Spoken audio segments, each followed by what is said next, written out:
السلام علیکم دوستو، میں ہوں جمشید رضا آپ کا دوست اور you are watching JR the versatile my YouTube channel. آج میں آپ کو بتانے والا ہوں قربانی کا صحیح اور سنت طریقہ کیا ہے اور کس طرح ہمیں یہ پرفارم کرنا ہے۔ تو میں آپ کو سٹیپ بائی سٹیپ جو ہے وہ سارا طریقہ جو ہے وہ آپ کو سمجھاؤں گا اس ویڈیو کے اندر۔ تو سب سے پہلے ہم یہ دیکھیں گے کہ جانور کو قبلہ کی طرف اس کا رخ کیسے ہونا چاہیے، اس کو کس پوزیشن میں ہم نے بٹھایا ہے زمین کے اوپر۔ تو دوستو سب سے پہلے جو ہے وہ آپ اپنی قربانی کے جانور کے ساتھ جو ہے وہ خانہ کعبہ کی طرف منہ کر کے بالکل سیدھے کھڑے ہو جائیں تاکہ دونوں کا رخ جو ہے وہ خانہ کعبہ کی طرف ہو۔ اس کے بعد جو ہے اپنے جانور کو زمین کے اوپر اس پوزیشن میں لٹائیں کہ اس کا سر جو ہے وہ جنوب کی جانب ہو اور جو اس کا سینہ جو ہے وہ خانہ کعبہ کی طرف ہو۔ آپ جانور کے گردن کے پاس بیٹھ جائیں، دونوں کا چہرہ جو ہے وہ خانہ کعبہ کی طرف ہونا چاہیے جیسا کہ ویڈیو میں دکھایا جا رہا ہے۔ اس پوزیشن میں آپ نے جانور کو لٹانا ہے۔ تو دوستو سب سے جو امپورٹنٹ بات وہ یہ ہے کہ جب بھی آپ نے جانور کو ذبح کرنا ہے تو اس کو ایسی پوزیشن میں لٹانا ہے کہ اس کا جو رخ ہے وہ قبلہ کی طرف ہو۔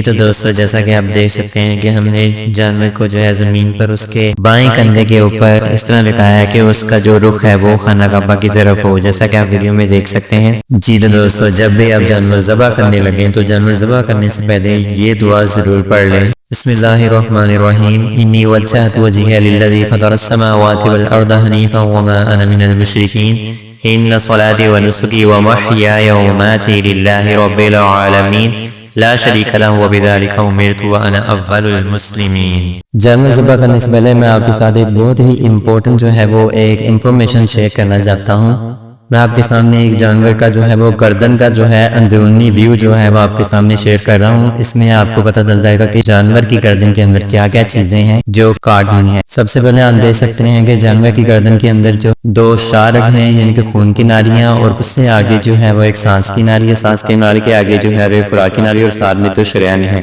یعنی کہ ہم نے کم از کم جو ہے وہ 4 جو خون کی نالیاں انہیں کاٹنا ہے اور ایک سانس کی خوراک کی نالی، ان سب کو کاٹنا ہے۔ لیکن یہ کہ یاد رکھیں کہ جب ان کو کاٹنا شروع کرنا ہے تو ریڑھ کی ہڈی سے پہلے تک کاٹنا ہے، ریڑھ کی ہڈی کے اندر ٹچ نہیں کرنا اور نہ ہی چھری کی نوک کے اندر مارنا ہے، کیونکہ ایسے جانور کو بہت زیادہ درد ہوتی ہے۔ اسلامی یہ ہے کہ جانور کو بالکل بھی برت نہیں ہونی چاہیے، ٹھیک ہے؟ تو آپ کے سامنے جو ہے وہ گردن کے اوپر ایک نشان شو ہو رہا ہے، تو ہم نے اس طرح سے کاٹنا شروع کرنا ہے، جیسا کہ دیکھ سکتے ہیں کہ ریڑھ کی ہڈی سے پہلے کاٹا ہے، یہاں تک تقریباً اس کو ہم نے کاٹنا ہے۔ یہ انفارمیشن تھی جو میں آپ کو ذبح کرنے سے پہلے بتانا چاہتا ہوں تاکہ یہ پتہ چل جائے کہ جب ہم تکبیر پڑھیں، تکبیر کے لیے چھری گردن کے اوپر کے پھیریں تو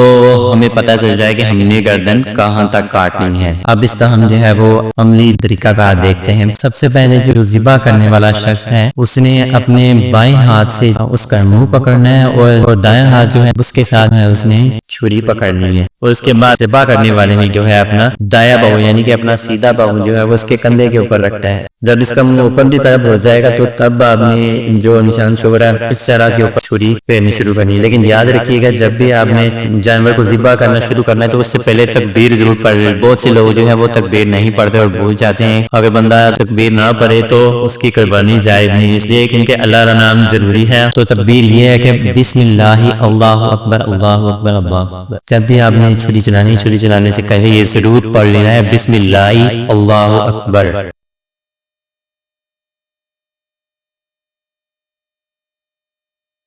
جب جانور ذبح ہو جائیں تو اس کے بعد جو ہے وہ ایک دعا ضرور پڑھنی چاہیے۔ بسم اللہ الرحمن الرحیم،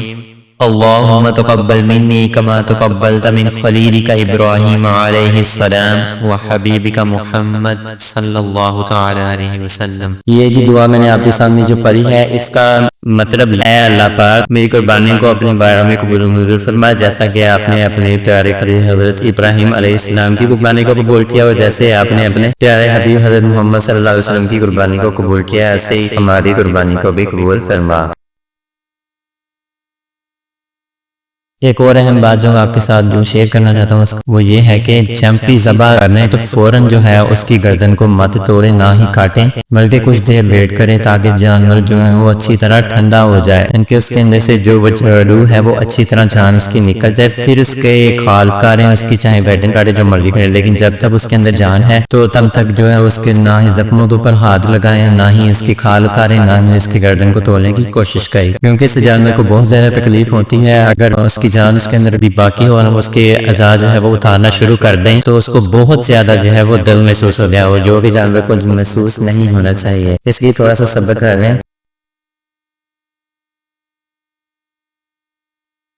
آپ کو سب سے بہترین طریقہ میں بتا دیتا ہوں کہ کیسے پتہ چلے گا کہ جانور کی جو ہے وہ جان پوری طرح نکل گئی ہے یا اس کے اندر ابھی باقی ہے۔ کوئی بھی چھری رینچ اگر بے والی چھری ہے اس کو الٹا کر کے اس کی الٹی سائڈ جو ہے وہ جانور کی جو ہے وہ پندنیوں کے اوپر ایسا سے جو ہے وہ مارے۔ جب اس کے اوپر ماریں گے اگر اس کے اندر جان ہوئی تو وہ تھوڑی سی موومنٹ کرے گا، اس کی جسم کے اندر حرکت آئے گی۔ اگر وہ زندہ ہوا تو اگر وہ اس کی جان بالکل ختم ہو گئی ہے، نکل گئی ہے، تو وہ جو بالکل کوئی حرکت جو ہے وہ نہیں شو کرے گا، نہیں ظاہر کرے گا، تو تب آپ کو یقین ہو جائے گا کہ بالکل جو ہے اس کے اندر سے جان نکل چکی ہے۔ تب جو ہے وہ آپ اس کی کھال بھی اتار سکتے ہیں، اس کی گردن کو کاٹ بھی سکتے ہیں، اس کے اعضاء بھی کاٹ سکتے ہیں۔